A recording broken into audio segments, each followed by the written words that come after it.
Unleashing American Energy. At least this is a short title. We'll give him that, right? Uh, Section 4. It's down here, blah, blah, blah. Executive Order 14082 of September 12th, 2022. Implementation of the energy and infrastructure provisions of the Inflation Reduction Act of 2022.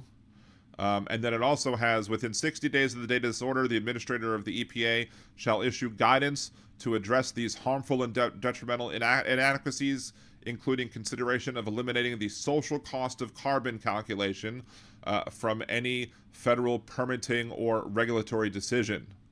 Page 364 of the Project 2025 document says, unleash private sector energy innovation by ending government interference in energy decisions. Unleash and unleashing. I mean, unleashing seems to be a weird word. I mean, I guess it could be used, but the fact that they both use that one, similar wording. It also says support repeal of massive spending bills like the Infrastructure Investment and Jobs Act and the Inflation Reduction Act. Again, just like that was said, in there. And furthermore, page 422 of the document, so about, 60 pages later, revised guidance documents that control regulations such as the social cost of carbon. So both documents mention the, quote, social cost of carbon. And they want to end that. And they mention the executive order specifically as well. Let's go to the next one that we've looked at. Realigning the United States Refugee Admissions Program.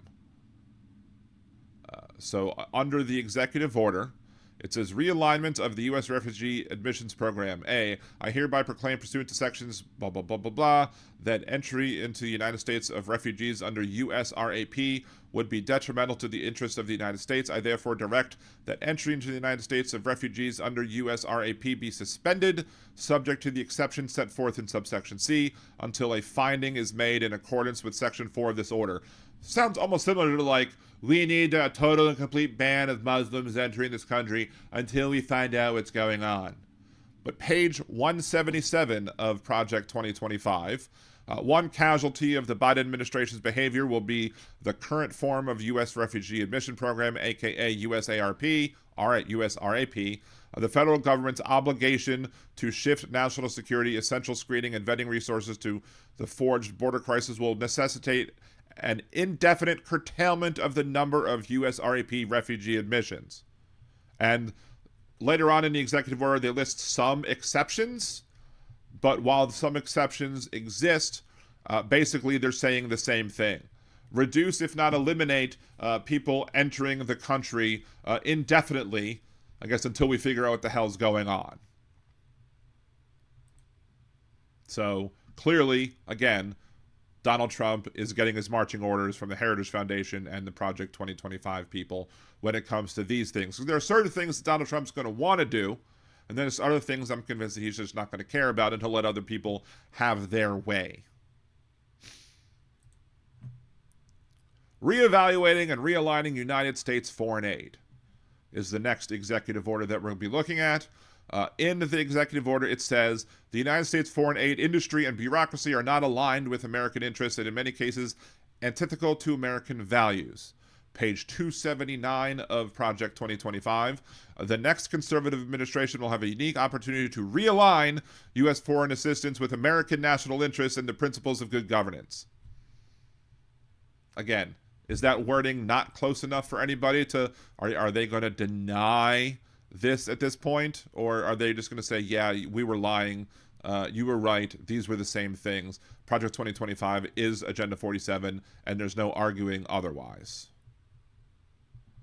Of course, there's the so-called defending women, because we all know how concerned Donald Trump is about defending women, considering the fact that he was found to be civilly liable of sexual abuse of a woman, considering he says that he bragged about being able to walk up on women and grabbing them by the hoo-ha, considering the fact that he brags about having Roe v. Wade overturned with Dobbs v. Jackson. He took responsibility for it. So all those things, and yet he's going to claim that they're defending women from so-called gender ideology? So here's this. Wording in this executive order. The requirements of this order supersede conflicting provisions in any previous executive orders or presidential memoranda, including but not limited to Executive Orders 13988, 14004, 14020, 14021, blah, blah, blah, blah. These executive orders are hereby rescinded, and the White House Gender Policy Council, established by Executive Order 14020, is dissolved. If you go to page 62 of the Project 2025 document, the president should immediately revoke Executive Order 1402, and let's see, 14020, which is the same thing which Trump dissolved at the end, and every policy, including sub-regulatory guidance documents produced on behalf or related to the establishment or promotion of the Gender Policy Council and its subsidiary issues. So again, both of them wanted to get rid of all the so-called gender ideology, right? Both of them wanted to do that, but they're not related, right? But also, Section 5 of the executive order states, protecting rights, the Attorney General shall issue guidance to ensure the freedom to express the binary nature of sex. Page 332 of Project 2025 says, the new administration must quickly move to rescind these changes, which add a new non-binary sex category to OCR's data collection, and issue a new CRDC that will collect data directly relevant to OCR's statutory enforcement authority, i.e., because they're mad that we added non-binary, and Donald Trump wants to support the binary nature of sex, even though that's not a thing, because even the most that's kindergarten cop biology right there. That is kindergarten cop. All boys have a penis and all girls have a vagina. That's kindergarten cop, right? So it is very well known that I ask conservatives this all the time. How many known combinations of XY chromosomes are there? And they'll say, well, 2, XX and XY. I'm like, nope, you're wrong. Sorry, you lose. There's at least 6, including XO, XY, XX, XXY, XXXY, multiple versions of like XXXX or whatever. At least 6 that we know of. Plus, there are other things like, whether or not the SRY gene reveals itself, whether or not, other parts of development that happens in utero will affect and impact how the body develops, where the idea of gender being a binary is an antiquated idea that even like journals like the Scientific American lets you know that, these ideas are very, basic thoughts that have no basis in our current understanding of how gender and sex both work. But, they don't care about science. We all know they don't care about science. They didn't care about science during the pandemic. They don't care about science now. What they will do is they want to be cruel and evil and mean to folks who don't fall under the gender binary because they don't understand how it works. And the one thing that MAGA folks will do time and time again is they will lash out at anything that they don't understand or that they think ends or changes their worldview in a negative way in their minds. So, but again, both documents want to have government enforce the idea of the gender binary, something that is not something that's true. And so therefore, there's another comparison that we can make between Project 2025 and Agenda 47 and these executive orders, and basically say they're all one and the same. Last one I think we're going over today is ending radical and wasteful government DEI programs and preferencing. Of course, if you ask a conservative what DEI means, they won't be able to explain it. They don't understand it. They just, again, lash out about it because they think that if somebody is a, quote, DEI hire, that they're only being hired for their immutable characteristics and they're not being hired because of the fact that they have merit. Yeah, Justice Ketanji Brown Jackson, yes, she's the first black woman to ever serve in the Supreme Court, but that doesn't mean she didn't get there because of her merit. She absolutely got there because of her merit, and any claim otherwise is just racism and sexism to boot. But here are the words about this DEI thing, and you're gonna laugh at the placement of this in the Project 2025 document, of how important they feel it is. Quote, according to this executive order, terminate to the maximum of extent allowed by law all DEI, DEIA, and environmental justice offices and positions, including but not limited to Chief Diversity Officer, all equity action plans, equity actions, initiatives, or programs, equity-related grants or contracts, and all DEI or DEIA performance requirements for employees, contractors, or grantees. You know, because who needs equity, right? Who needs people to be able to access the same workplace, to be able to have the same opportunities as everybody else, right? That's what they think.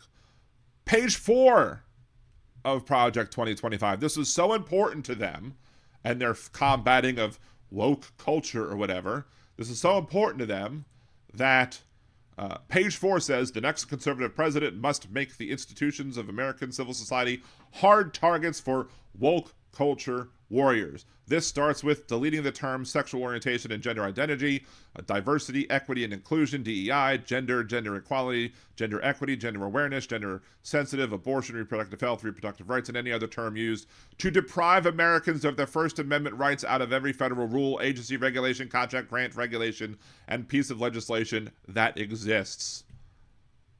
I mean, hand in hand, they're saying the same things. I mean, Project 2025 might have added a few other things in there, but again, they think it's a violation of free speech rights for government to basically say, hey, we're going to make sure that we have a diverse workforce, that the people who are working have the opportunity to have equity, and that they have opportunity to be able to reach their goals despite of whatever condition they might be in, be it a disability or whatever, and inclusiveness. Oh no, they're horrible.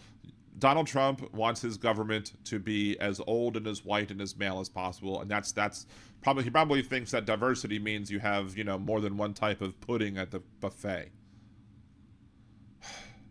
But yeah, these 1, 2, 3, 4, 5, 6, 7, 8, 9 examples of executive orders just from the first 24 hours of his presidency, at least from the first 24 hours once he started signing executive orders, all have clear links to Project 2025. So we all knew, if you listen to Liberal Dan Radio Talk from the Left, that's right, you know that there was a connection there. You knew it. We all knew it, despite his denials. But there's no denying it. And we will continue to go over these issues. We will continue to discuss these issues and compare and contrast what Project 2025 does versus what the Trump administration is doing, just to make sure that we have our eye on everything that they're doing, because if we don't keep an eye on everything that they're doing, they're going to try and slip something by us, and that can't happen. We need to be all hands on deck. We need to be following each and everything that they do to make sure that we're prepared when it happens. So what do you think? Do you agree with my assertion and allegations that Project 2025 and Trump's agenda are the same thing? If you agree or disagree, leave your comments down below in the comment section. Remember to like the video, share it to your friends, and of course, unless you're a Nazi, have a good day.